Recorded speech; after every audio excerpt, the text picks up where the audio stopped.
کہ گھر گھر کیا ایک ایک جیب میں یہ موبائل پڑا ہوا ہے کہ آپ نکالیں تو اب رابطہ کریں اپنے رب کے ساتھ، اپنے اللہ کے قرآن کے ساتھ، اور اس کو سمجھنے کے لیے کتنا کچھ نیٹ کے اوپر آ گیا ہے، لیکن اس کے باوجود ہمیں نہ رہنمائی کی ضرورت ہے، نہ سمجھ کی ضرورت ہے، نہ ہدایت کی ضرورت ہے، لیکن ہم پریشانیوں مسائل میں روتے پیٹتے پھر رہے ہیں کہ ہمارا یہ مسئلہ، اولاد نافرمان ہو گئی، شوہر ٹھیک نہیں، بیوی صحیح نہیں، والدین زیادتی کر رہے ہیں، یہ سارے رونے رو رہے ہیں۔ آج ہمارے حکمران یہ ہمارے اعمال کا نتیجہ ہے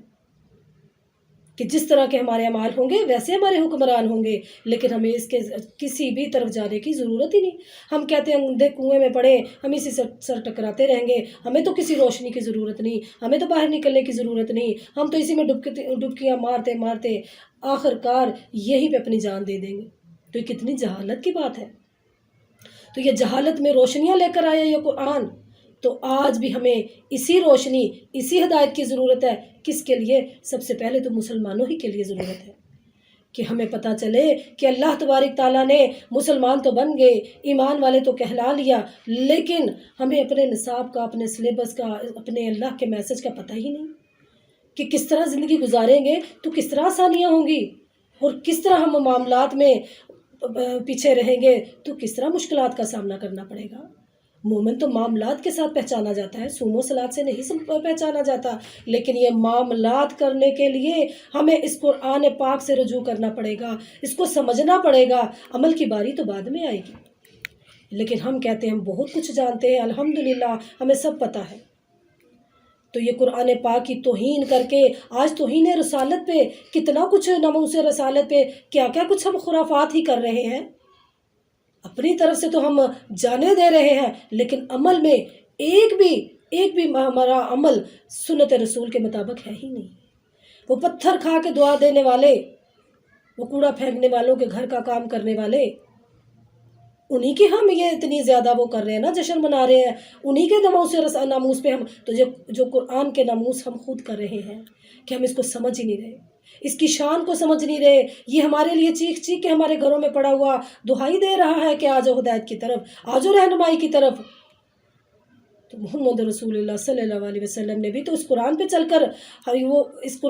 کر ہماری رہنمائی کر رہے ہیں نا، کہ اس طرح جو اللہ تعالیٰ نے پیغام دیا ہے ایسے چل کے دکھانا ہے۔ ہم نے بد عہدی نہیں کرنی، ہم نے وعدہ خلافی نہیں کرنی، ہم نے اللہ کو کس طرح پکارنا ہے، کس طرح خالص پکارنا ہے، یہ تمام انبیاء نے ہمیں کر کے بتایا۔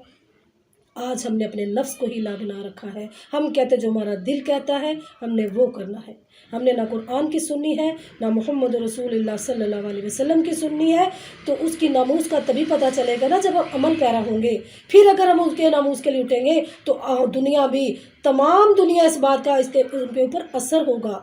کہ واقعتاً وہ ایسی امت ہے جو باعمل ہے، یہ تو مرنے مارنے پہ تل جائے گی۔ اسی طرح مرنے مارنے پر ہے کہ آپ اللہ کے لیے، جب تک وہ کہا گیا نا، حدیث ہے کہ میں جب تک نبی صلی اللہ علیہ وسلم سے اور اللہ تعالیٰ سے محبت بڑھ کر، یعنی اولاد سے بڑھ کر، والدین سے بڑھ کر، رشتہ داروں سے بڑھ کر اللہ اور اس کے رسول کی محبت نہیں ہوگی، تب تک ہمارا دین ہی کمپلیٹ نہیں ہے، ہم اللہ کو سمجھے ہی نہیں۔ لیکن ایسا نہیں ہے، ہم صرف ایسے ہی دہائیاں دینے والے ہیں۔ جب عمل کی باری آتی ہے تو پھر ہم تمام کے نہ اللہ کو پہچانتے ہیں، نہ ہم اس کے رسول کو پہچانتے ہیں، نہ اس قرآن کو پہچانتے ہیں۔ اگر ہم واقعہ اللہ اور اس کے رسول سے محبت کرتے ہوں تو ہم تو قدم قدم پہ اس قرآن سے رہنمائی لیں کہ ہمیں کیا ہمارا یہ قدم اٹھایا ہوا درست بھی ہے یا نہیں۔ ہم ایک ذرا سی ریسپی بناتے ہیں تو اس پہ ہمارا یہ ہوتا ہے کہ یا اس میں کوئی کمی تو نہیں رہ گئی، یہ کوئی معاملہ اس طرح تو نہیں ہوا، لیکن قرآن کے بارے میں، دین کے بارے میں ہم کہتے ہیں آنکھیں بند کر کے چل پڑے۔ اور یہ قرآن جو بار بار قدم قدم پہ ہماری رہنمائی کر رہا ہے کہ اس طرح چلو گے تو اس طرح کامیابی ملے گی، اس طرح کرو گے تو اس طرح عزت ملے گی، اس طرح کرو گے تو اس طرح آخرت سے نجات ملے گی، لیکن ہمیں کچھ اس کی ضرورت ہی نہیں، آخر کار ہم اپنی جان دے دیں گے۔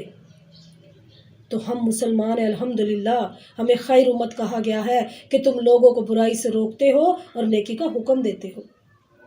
تو اس نیکی کا حکم دینے کے لیے ہمارے پاس اس قرآن کا علم ضرور ہونا چاہیے. تو اس کو سمجھنے کے لیے ضرور ان سارے جتنے بھی ادارے ہیں، جتنے بھی آپ کو جس کو بھی آپ اپنے طور پہ بہتر سمجھتے ہیں، اس سے رجوع کریں، اس قرآن پاک کو سمجھنے کی کوشش کریں. جزاکم اللہ خیرہ.